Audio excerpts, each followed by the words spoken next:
Hello friends and students, welcome to my next lecture. It is on surface tension. सबसे पहले हम बात करेंगे what is the definition of surface tension. Surface tension को हम हिंदी में कहते हैं पृष्ठ तनाव.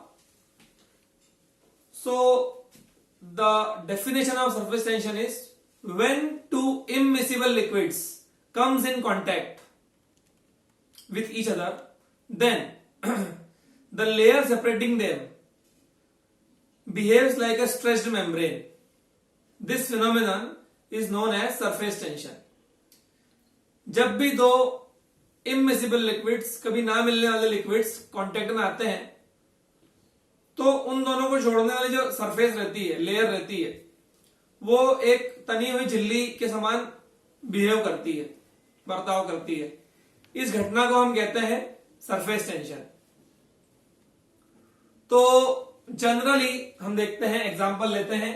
तो सबसे पहली बात, the main condition for surface tension to happen is the availability of two immiscible liquids. जो लिक्विड्स है वो इमिसिबल होने चाहिए. तो अपन एग्जांपल ले रहे हैं. जनरली एयर है हमारे पास और वाटर है. अगर हमारे पास एयर और वाटर है, सपोज ये हमारे पास एक ग्लास है और इसके अंदर हमने वाटर भरा हुआ है, तो और अपर साइड पे एयर है, तो यहां पे ये जो इसकी सरफेस रहेगी, इसको टेक्निकली हम कहते हैं फ्री लिक्विड सरफेस. तो ये जो फ्री लिक्विड सरफेस रहती है, ये एक स्ट्रेच्ड मेम्ब्रेन की तरह बिहेव करती है.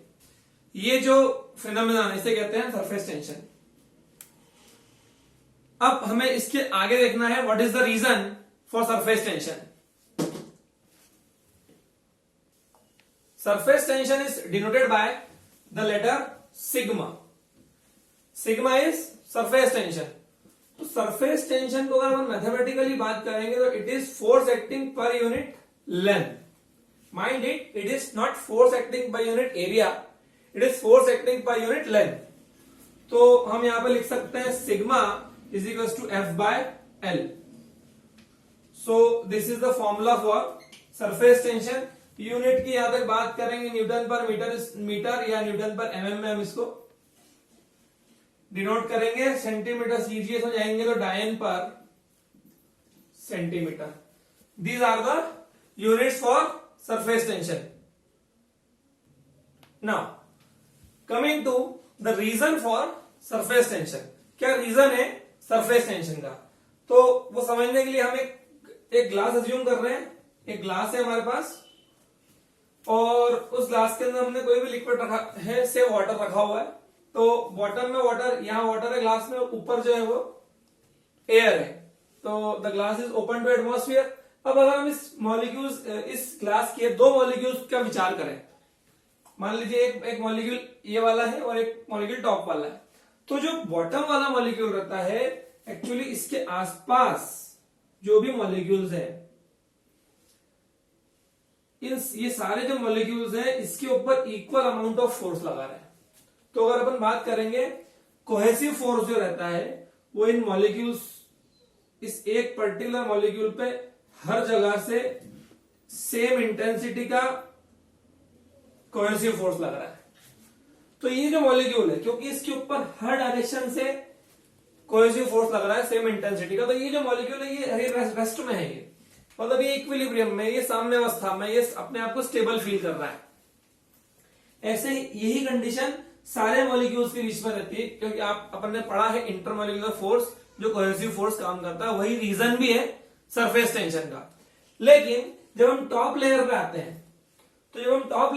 हैं, सपोज हमने ये मॉलिक्यूल अज्यूम करा है, तो यहां पे एक बहुत ही इंटरेस्टिंग और बहुत ही डीप रीजन है. अगर हम यहां की बात करें तो यहां पे जो फोर्सेस हैं इस मॉलिक्यूल के आसपास, जितने ये सब लिक्विड मॉलिक्यूल्स हैं, और ऊपर जो है ये एयर मॉलिक्यूल्स हैं या गैस मॉलिक्यूल्स हैं. तो यहां पे क्या होता है, ये जो वाटर मॉलिक्यूल्स हैं, जितनी इंटेंसिटी से ये इसको अट्रैक्ट करते हैं, मतलब कोहेसिव फोर्स लगाते हैं, उतनी इंटेंसिटी से ये जो एयर मॉलिक्यूल्स है ये इस पर्टिकुलर मॉलिक्यूल को अट्रैक्ट नहीं कर पाते। अब यहां पे क्रिएट होता है डिफरेंस ऑफ फोर्सेस कि जो बॉटम मॉलिक्यूल्स है ज्यादा इंटेंसिटी से खींच रहे हैं और जो एयर मॉलिक्यूल्स है उनका जो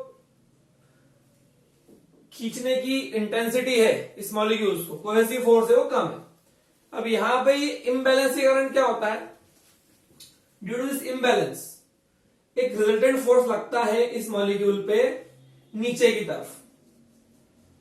ये जो मॉलिक्यूल है ये ऊपर ने मॉलिक्यूल हमने लिया था, इसके ऊपर एक रिजल्टेंट फोर्स लगता है बॉटम साइड में, तो ये मॉलिक्यूल बॉटम साइड में जाएगा।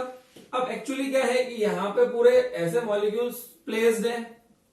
अब जैसे ये मॉलिक्यूल नीचे जाने की कोशिश करेगा, यहां पे पूरे मॉलिक्यूल्स भरे हुए हैं, तो ये मॉलिक्यूल इस वाले मॉलिक्यूल पे इसके जस्ट बॉटम वाले मॉलिक्यूल को कंप्रेस करेगा। लेकिन क्योंकि ये सारे मॉलिक्यूल्स इक्विलिब्रियम में है इसलिए वो उस फोर्स को एक्सेप्ट नहीं करेंगे, तो ये वाला जो मॉलिक्यूल है ये वापस इसको रिवर्स फोर्स अप्लाई करेगा। तो इस कारण क्या होता है, ये जो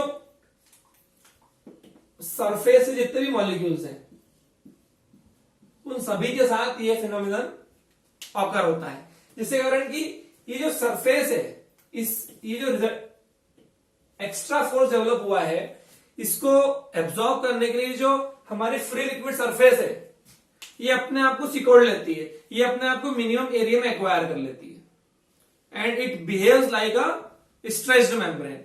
सो this is the reason behind surface tension. इसी कारण आप लोग देखेंगे कोई भी लिक्विड ड्रॉपलेट रहती है तो वो हमेशा स्पेरिकल शेप में ही अपने आप को ढाल लेती है। उसका रीजन वही है spherical shape minimum volume acquire करता है फॉर ए गिवन मास। जैसे कि हम बात करते हैं मैक्सिमम मास एक्वायर करता है क्यूब और मिनिमम मास एक्वायर करता है spherical shape. So this was all about surface tension and reason for surface tension. Pause. Now अब हमने पढ़ लिया सरफेस टेंशन। अब हम तीन ऑब्जेक्ट्स पे, तीन चीजों पे हम इसको अप्लाई करके देखेंगे जिससे कि हमें मालूम पड़ेगा कि उनके अंदर कितना प्रेशर रहता है। तो first of all will talk about liquid droplet, soap bubble and liquid jet. So coming to liquid droplet, suppose हमारे पास ये एक लिक्विड ड्रॉपलेट है, हमें निकालना है कि इस लिक्विड ड्रॉपलेट के अंदर कितना प्रेशर है। तो ये हमारे पास एक लिक्विड ड्रॉपलेट है जिसका डायमीटर या व्यास d है, p इसके अंदर आंतरिक दबाव मतलब इंटरनल प्रेशर है। अब ये जो सोप बबल है, सॉरी लिक्विड ड्रॉपलेट है, it is filled with water.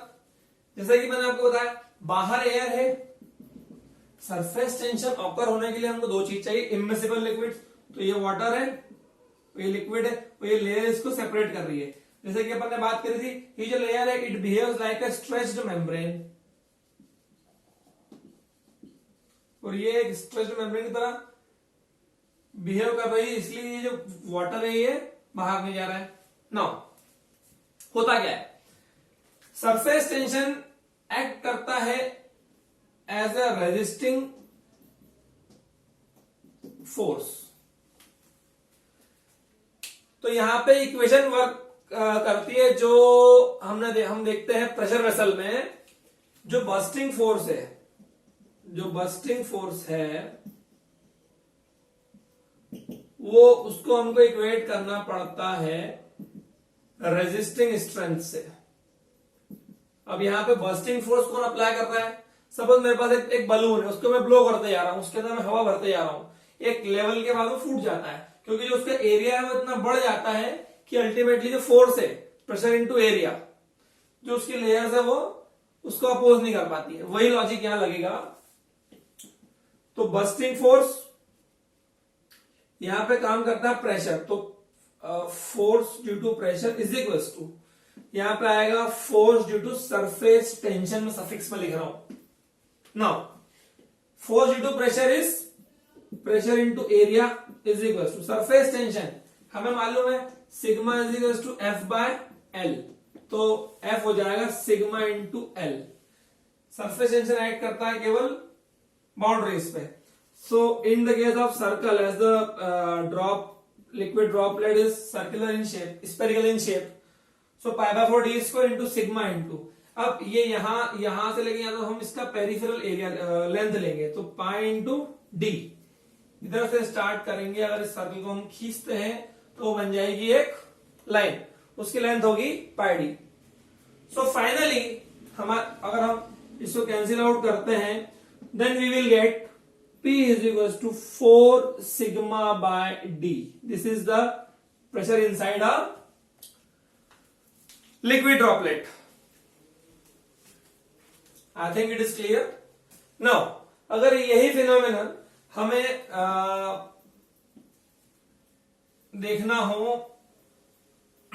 Soap bubble में, अगर हम सोप बबल की बात करें यहां पे सेकंड, देन स्लाइड चेंज रहेगा यहां पे, बस ज्यादा कुछ चेंजेस नहीं आएंगे.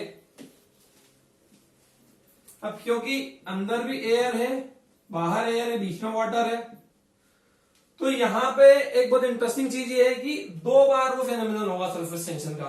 एयर वाटर अंदर से भी कांटेक्ट में आ रहा है, एयर वाटर बाहर से भी आ रहा है कांटेक्ट में.